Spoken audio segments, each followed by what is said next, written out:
Singojaya.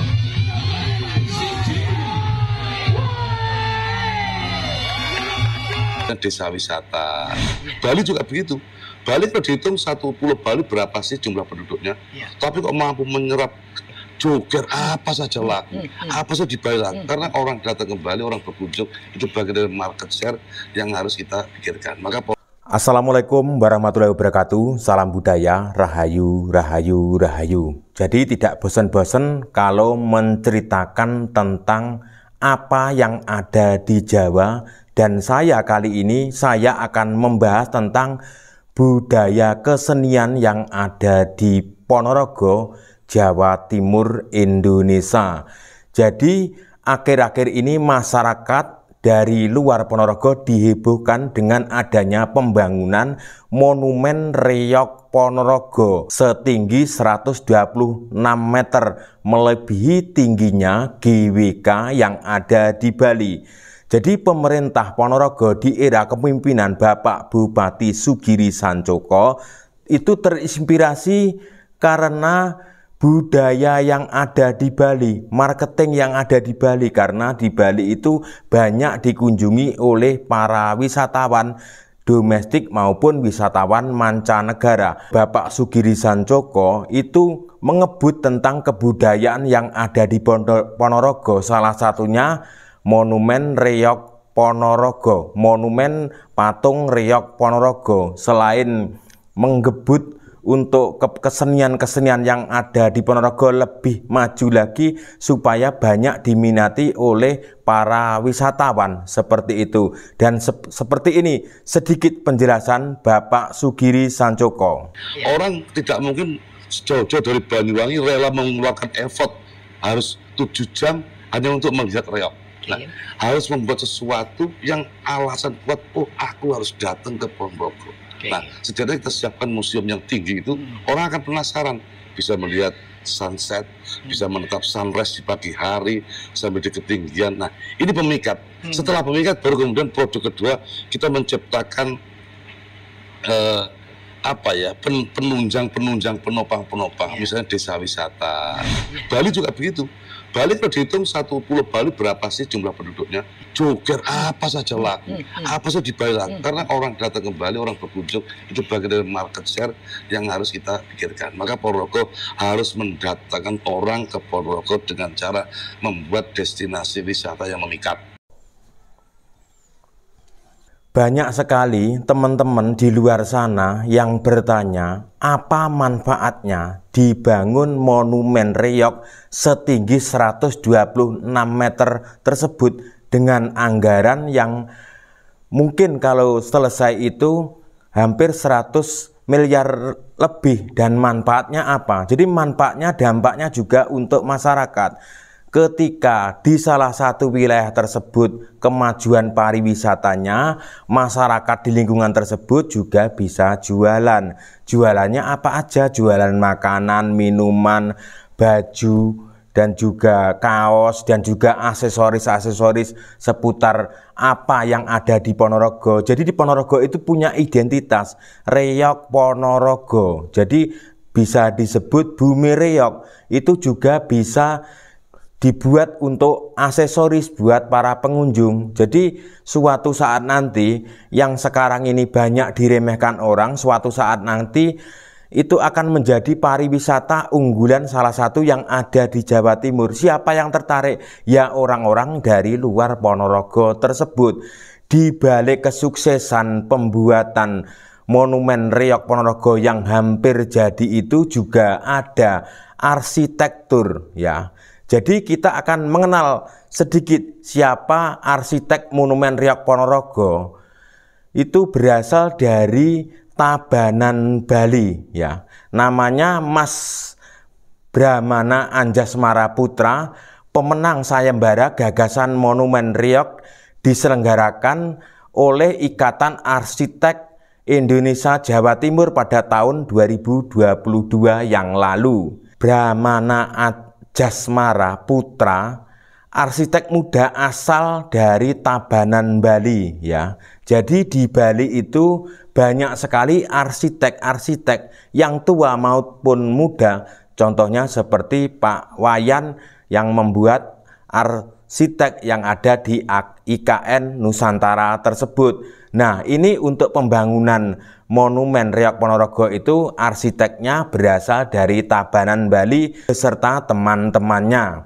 Monumen Reog Ponorogo menjadi monumen tertinggi di Indonesia, ketinggiannya mencapai 126 meter dan melebihi ketinggian GWK yang ada di Bali.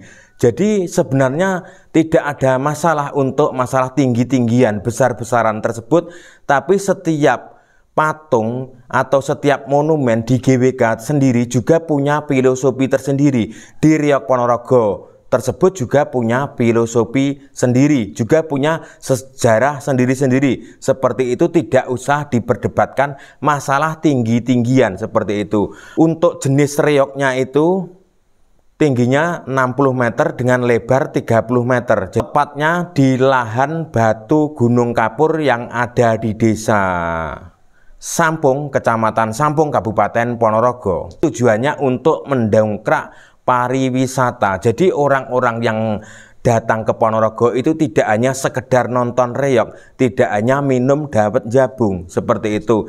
Dan nanti selain ke Telaga Ngebel juga direkomendasikan untuk melihat secara langsung ke Monumen Reog yang punya tinggi 126 meter yang sebentar lagi akan jadi. Jadi di situ tidak hanya menonton atau melihat atau naik. Jadi di situ kita para pengunjung bisa naik lift sampai lantai ke-13 atau lebih mungkin ya. Jadi di situ juga ada namanya Kampung Reog, Kampung Buddha di situ. Nanti di situ juga ada UMKM seputar apa yang ada di Ponorogo seperti aksesoris Reog Ponorogo, aksesoris peralatan kesenian yang ada di Ponorogo dan lain-lainnya. Reog Ponorogo kesenian dari Kabupaten Ponorogo, Jawa Timur yang sudah menjadi warisan budaya tak benda yang sudah diakui oleh UNESCO beberapa bulan yang lalu di akhir tahun 2024, dan anggarannya itu memang cukup besar. Kalau jadi diperkirakan oleh para pengamat kebudayaan, pengamat pembangunan, itu anggarannya bisa mencapai 160 miliar lebih seperti itu. Jadi kita sebagai orang Ponorogo, kita harus mensupport atau mendukung apa yang dikerjakan oleh pemerintah. Kita hanya jangan bisa membuli dan menyalahkan pembuatan reog itu tidak ada manfaatnya. Manfaatnya banyak seperti itu. Jadi ketika dari wisatawan asing dari mancanegara berkunjung ke Ponorogo itu ada pajaknya. Kita juga dari orang dari Ponorogo juga akan mendapatkan dampaknya, ada pajaknya, ada nilainya seperti itu. Makanya kita itu bisa juga terinspirasi apa yang ada di Bali. Di Bali itu banyak dikunjungi oleh wisatawan dari berbagai belahan dunia. Mereka tidak hanya sekedar berjemur ke pantai, mereka menikmati kebudayaan yang ada di Bali. Karena di Bali itu masih memegang teguh tradisi budaya, warisan budaya Jawa yang dahulu kala seperti itu, yang masih dipertahankan sampai sekarang. Makanya Bali itu unik, makanya Bali itu berbeda dengan daerah lain-lainnya. Makanya Bali itu disukai oleh orang-orang dari belahan dunia seperti itu. Jadi setidaknya Pak Bupati Sugiri Sancoko tersebut itu terinspirasi adanya pariwisata yang ada di Bali. Makanya dicoba membangun monumen reog terbesar yang ada di Indonesia tersebut. Jadi bukan masalah besar-besaran, bukan masalah tinggi-tingginya. Jadi dalam bentuk monumen reog yang ada di Ponorogo itu adalah simbol kebudayaan kesenian yang ada di Ponorogo dan mengandung banyak sekali filosofi, bukan hanya gagah-gagahan patung, tapi ada makna yang tersimpan dalam bentuk patung tersebut dan bisa untuk diperlihatkan ke generasi-generasi muda yang ada di Jawa, khususnya yang ada di Kabupaten Ponorogo, bahwa di Kabupaten Ponorogo tersebut punya kesenian yang luar biasa yang tidak dimiliki oleh bangsa lain. Jadi kita sedikit mengenal tentang asal-usul sekolahnya, tempat Mas Brahmana Anjasmara Putra itu lulusan dari Fakultas Arsitektur Universitas Udayana tahun 2018 yang menggarap visual 3D pembangunan Monumen Reyog Ponorogo tersebut. Jadi tidak sendirian, juga dibantu oleh beberapa temannya untuk mensukseskan pembangunan 3G tersebut. Jadi itu waktu di tahun 2022 yang lalu itu dilombakan untuk membuat visual 3D tentang Monumen Reyog yang ada di Kabupaten Ponorogo, dan pemenangnya saudara kita dari Bali, dari Tabanan Bali.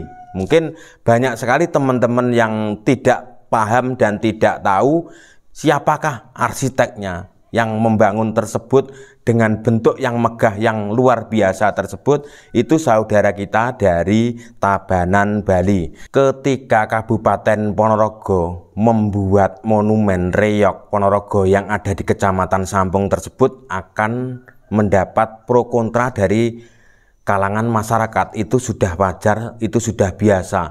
Kenapa harus membangun Monumen Reyog tersebut? Kenapa tidak didahulukan pembangunan yang kurang yang ada di desa-desa Ponorogo tersebut? Jadi jalan dan juga Monumen Reyog itu sama-sama penting bagi kemajuan dan juga bagi Kabupaten Ponorogo tersebut dan juga bagi rakyat Ponorogo tersebut. Sama-sama ada manfaatnya. Jadi nanti juga ada pendapatan penghasilan dari Monumen Reyog tersebut, juga bisa dipakai untuk kebutuhan-kebutuhan atau fasilitas umum yang ada di kabupaten tersebut ya. Itu banyak sekali manfaatnya.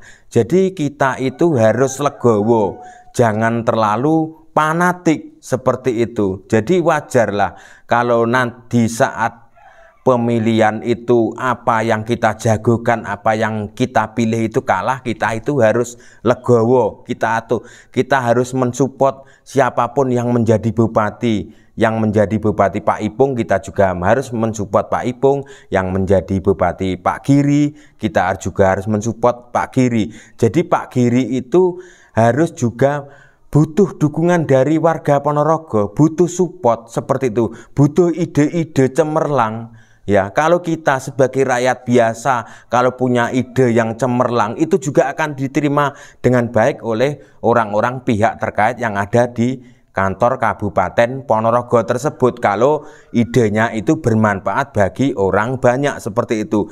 Cukup sekian konten saya. Jika ada salah kata yang tanpa sengaja menyinggung perasaan panjenengan atau menyebutkan sesuatu yang salah, minta maaf yang sebesar-besarnya. Terima kasih. Salam budaya Nusantara, salam dari Bumi Reyog, Kota Ponorogo.